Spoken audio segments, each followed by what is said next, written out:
I'm going to cheat. I know this is supposed to be a competition about tall tales, but I'm just going to tell you an anecdote. And you might be annoyed by that, but I have my principles and I feel that I need to raise your awareness about certain issues. So I'm going to use my position here tonight to do so. A few weeks ago, I was at my cousin's wedding. They're pretty rich. They laid on a coach to get us all back home, and I ended up back at Waterloo Place around 2 AM on a Saturday night. I live down in Leith.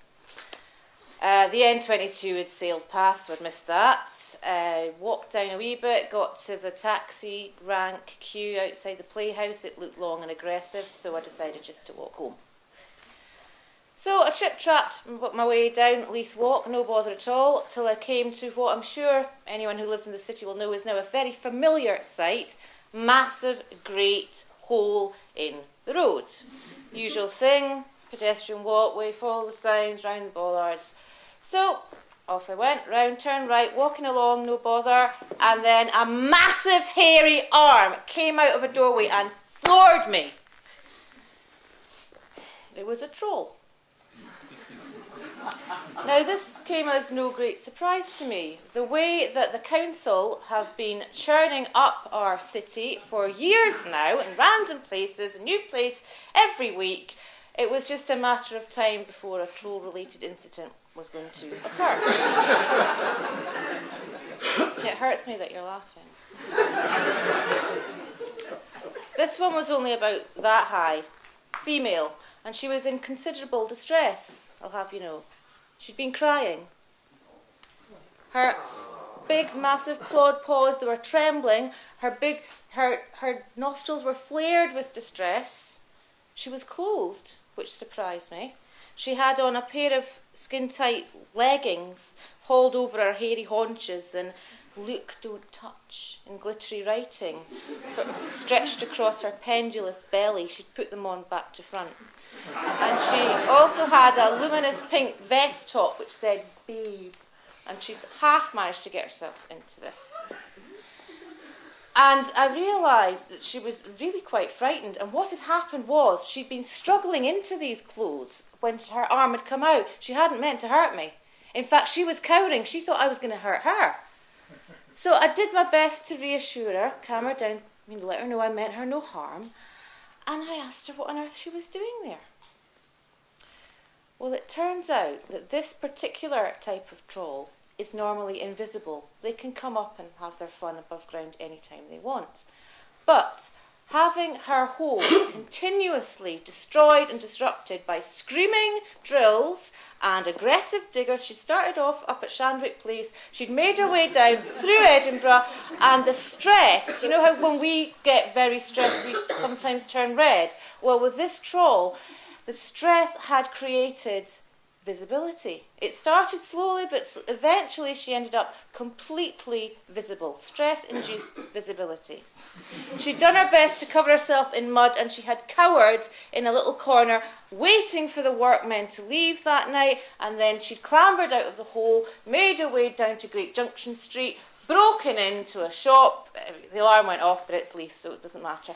And she had time to choose some selected items of clothing, had scurried off into a doorway to put them on, and that's when, where we get to. That's where I'd come in. No, what do you do? She said. Well, I did my best to calm her down. I said, well, have you been above ground before? She said, yes, but only when invisible. I said, okay, wait. I live nearby. Let's get you home. Because she was trembling. She was in a right state. So I got her to my house, and I gave her a cup of chamomile tea. She didn't have the manual dexterity for a teacup, so I gave it to her in a saucepan. And I sat her down and I said I'd do my best to help, but would she mind in return just telling me a bit about her life? To be honest, I felt sorry for her. I was quite relieved because I had this Tall Tales thing coming up and I was short of material, so for me it was a bit of a So she told me her name was Esmeralda. She'd been quite a bad troll. Her hobby was farting. It started off, innocent enough. She'd fart underground, and she found it comforting. The smell was comforting and a good source of heat. But she'd found on her ventures above ground, invisible of course, that her farts produced rather amusing reactions in people. And she'd got a little bit malicious with this. She'd get onto a 22 bus on a hot sunny day and fart away. And then, nastier still, she would go to the taxi rank outside the playhouse, and when courting couples got into a taxi, she'd sneak in with them. Serious fartage emitted. And, budding romance is quashed. I felt like chastising her, the love that she may have prevented from ever happening, but I didn't want her to feel censored, and as I said, meeting a troll is gold dust to a storyteller. So that was all fine. But so she said, "Well, look, can I stay here?" And then she farted. Now, she didn't have any control over it anymore. It wasn't a choice. It was again induced by stress, and the stench was atrocious. I can handle it, because I live near Leith Links and we have Seafield sewage works, so I've got used to the smell. But I still didn't want to live with that kind of fume for any length of time. And she said, "Well, can I just stay until the council stop digging things up?"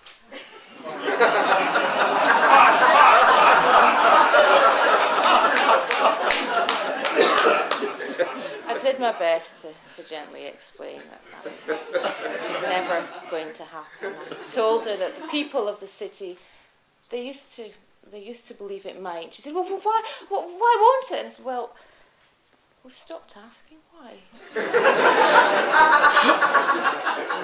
It's been many years since we asked. She was silent for a while. All I could hear was the occasional plop of a tear into the saucepan.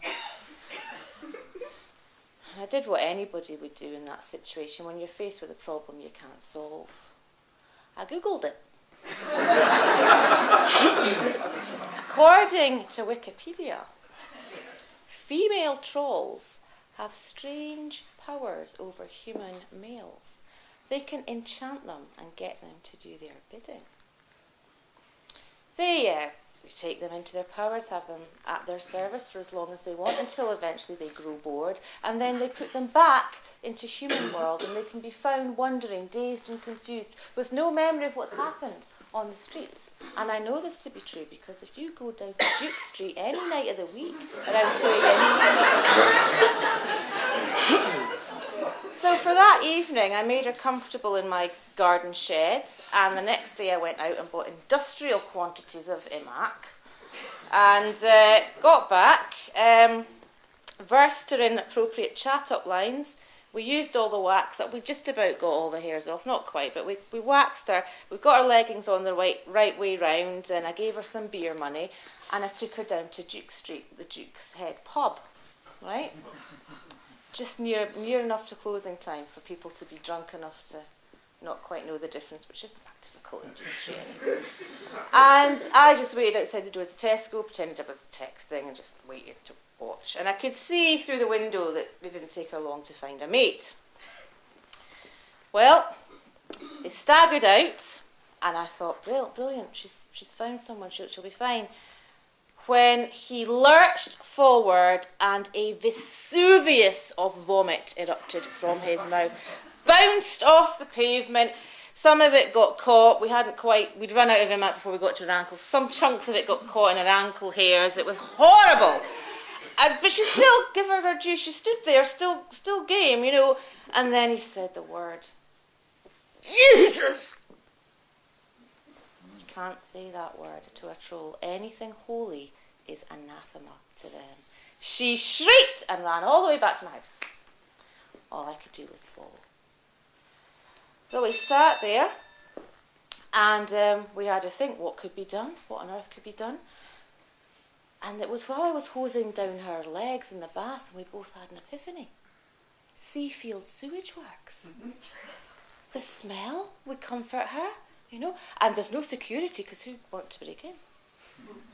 So before the sun came up, we sneaked down to Seafield, we got her in, and that's where she is now, permanently happy. And slowly her visibility, her invisibility is returning. She's got invisibility in one nostril and both legs and half an eyebrow. And she's going to be fine. But I ask you, what about all the other trolls out there? Start asking, start demanding, start petitioning again. Thank you.